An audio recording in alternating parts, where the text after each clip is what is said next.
Hello everybody and welcome to the channel. In today's video we're going to be taking a look at the newly released battle damaged Skybreaker, also known as an undersized version of Unique Toys Dragoon, or as we all know him as Transformers The Last Knight, Megatron. Now for those of you looking to add this guy to your collection, I will of course include a link down in the description box below, and to be completely honest with you, I think this is by far the best transformable version of Transformers 5 Megatron that we've gotten so far. Now yes, this is essentially the third version of this particular mold that we've gotten. Of course we've got the original Unique Toys Dragoon, and then that was taken by, I believe it was Black Mamba, underscaled, and of course had the LED function, and they've reissued it this time in a much more movie accurate colour scheme, and I've got to be honest and say that it looks absolutely fantastic, almost as good as the premium scale 3.0 figure that we got released earlier on this year. Now all of the figures that I've taken a look at previously, I've started off in robot mode, so I thought that I would spice things up a little bit and take a look at him here in the jet mode, and to me it's still absolutely crazy that this thing even exists. The fact that we get such an awesome robot that can transform into this very movie accurate jet is just mind blowing. You can see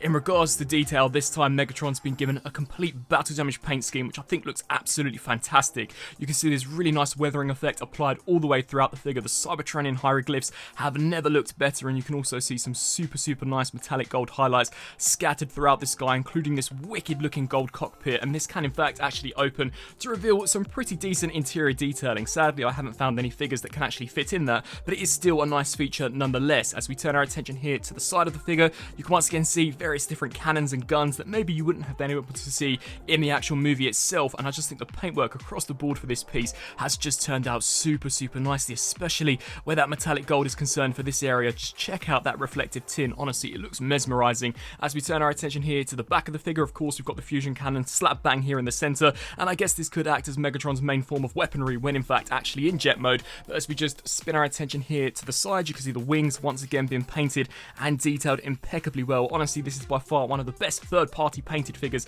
that I actually own in my collection. You can see here from the back we've got the actual jets or the exhausts of Megatron's jet mode, all looking really awesome, and you've got the chain which does in fact attach there onto the arm. As we just turn our attention here once more to the front, just so you can appreciate some of those smaller details, once again it just looks so impressive. Such a sleek looking jet mode all the way throughout. The paint has just been completely applied exceptionally well. This truly does look magnificent. Now in addition to the actual fusion cannon itself, of course Megatron does come packaged with one battle shield. Now sadly we never actually see him sport this in the movie, but pretty much all of the figures that have come out from 3.0 and Unique Toys etc have all included this, and I'm actually really glad, as I think this is such a cool design. You can see of course this time it's been completely painted up, so we've got some really nice dry brushing as well as weathering effect scattered throughout the front of this. As we turn our attention here to the underside, this is in fact the base colour of plastic I believe they've cast this out of, or the base colour of paint, and then of course they've just applied a dirty wash over the top, so that really is super impressive. We also do get included his battle axe or battle sword, and this as ever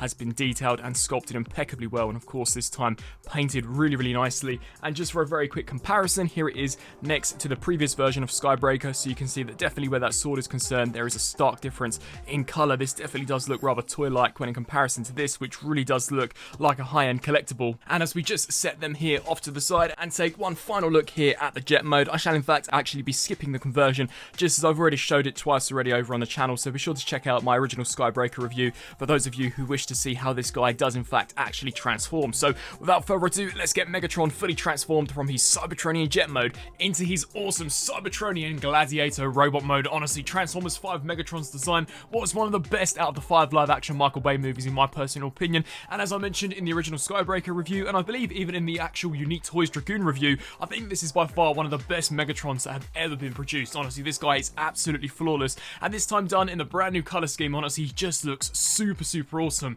Now, as we bring him in here for a closer look, you can see that the actual attention to detail to that face piece alone just looks incredible. I have in fact opted to go with the battle mask look, just as in my opinion this is the coolest look for this particular incarnation of Megatron. I just think this looks awesome with the closed tusks. However, I will show you the tusks open in just a second. You can see the attention to detail, much like we saw in the jet mode, just looks super impressive. That weathered effect that they've applied throughout the head, as well as the Quintessa slap mark, and all of these different golden highlights that are in fact actually integrated within the head, really do make this look like a stunning piece. Now, considering this is the KO version, if we turn our attention here to the back of the head, there is indeed a very small button which when pushed will illuminate the eyes an incredibly piercing red, and in my opinion this just completely sets this apart from the original Unique Toys release. I think this looks absolutely fantastic. This is super awesome and truly does bring bring this version of Megatron to life. He looks so menacing. You can see as we turn our attention here down to the torso region, we once again have got that asymmetrical design in order to match his appearance from the movie, but the paintwork just looks super cool. You can see there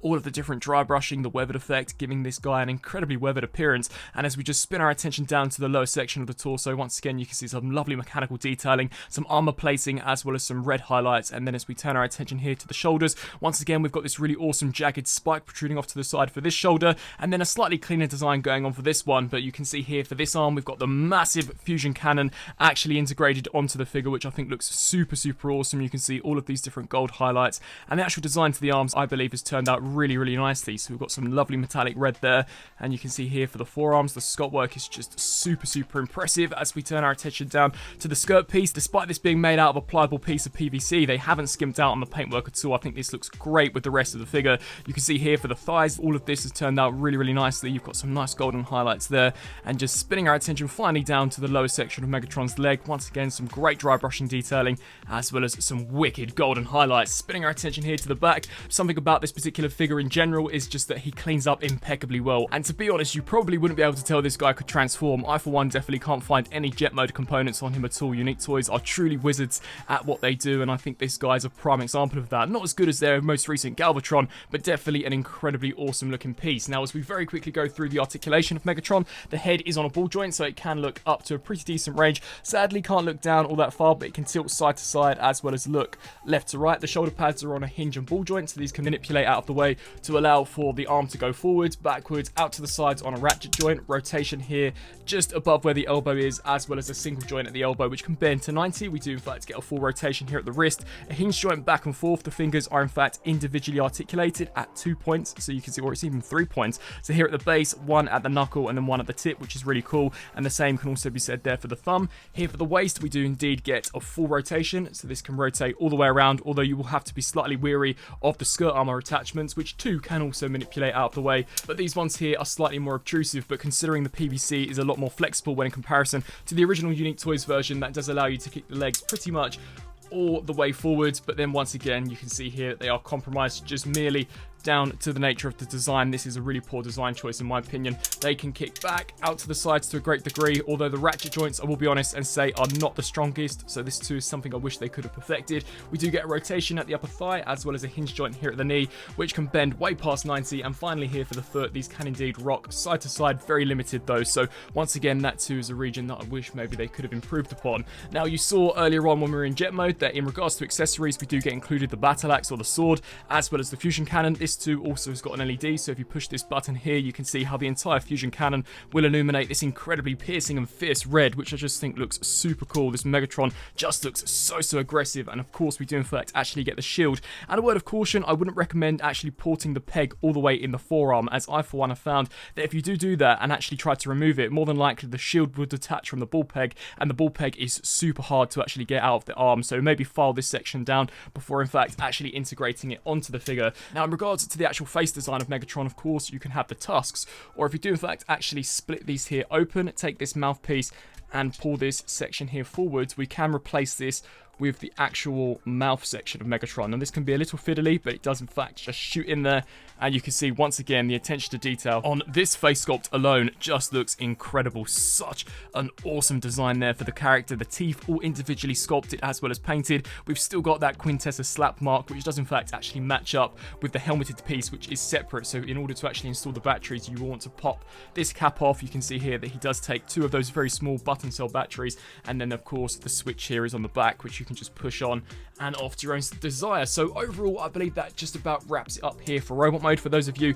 who are familiar with the Unique Toys Dragoon or even the original version of Skybreaker, then you'll know pretty much what to expect here with this version of Megatron. However, in my opinion, I just think the paint apps are by far the best we've gotten, and this is definitely the best version of TLK Megatron that I at least personally believe we've gotten so far. Here for a very quick Skybreaker comparison, of course, we've got the original version there on the left and the newer version on the right, and you'll be able to tell straight away that, at least in my personal opinion, the newer version looks so much better. Not to detract anything from the original version, I think the colour scheme they used on that too was really awesome, but it's a very clean and pristine version of Megatron, whereas of course in the movie, he definitely was war-torn. He had all of those components which were weathered, battle damaged, and of course essentially looked exactly how this figure does. So if you were going going for the most accurate transformable version of Megatron for your collection, then I would definitely recommend this brand new battle damaged version, but they both look so cool. So some final thoughts here for this battle damaged Skybreaker, also known as Transformers The Last Night Megatron. Overall, if you've seen any of my previous reviews on this particular mold in general, you guys all know that I think this is by far one of the best Megatron figures that I own in my entire collection. In regards to robot mode, I think he looks almost pixel accurate to the appearance that we saw in the movie. Honestly, it's such a well done figure. The articulation too is pretty decent. Of course, there are some limitations to the hips, and considering this is a KO, I do slightly wish that maybe they could have perfected on the original design that we got from Unique Toys, especially considering this is now the second version that the actual Skybreaker mold has gone through. I think the accessories are really cool, such as the shield, the sword, and the fusion cannon, and the integration of an LED function in the head as well as the fusion cannon, in my opinion, sets this apart from the original Unique Toys version. And not to mention that the paint apps that this battle damage version has got are leaps and bounds better than any of the previous versions that have come before this. Honestly, he's been painted impeccably well. He looks really awesome and poses so nicely for some photography. Now, the transformation, as always, is super tedious every now and again, but of course it's going to be in order to result in a very awesome robot mode and then an equally as awesome jet mode. I really do think the jet mode on this guy is wicked, and considering that he compresses into a fairly sized humanoid robot and then transforms and expands into that massive jet, once again, it truly is just wizardry and is a prime example of how well done Unique Toys engineering truly is. So with all that being said, for those of you who want to add what could potentially be the best version of Transformers 5 Megatron to your collection, he's currently available and in stock right now over at Showzy's store, and for that, of course, I shall pack a link down in the description box below. I'd love to know down in the comment section below on what you guys think of both the figure and the review, and until my next review, I'll see you then. Thanks for watching.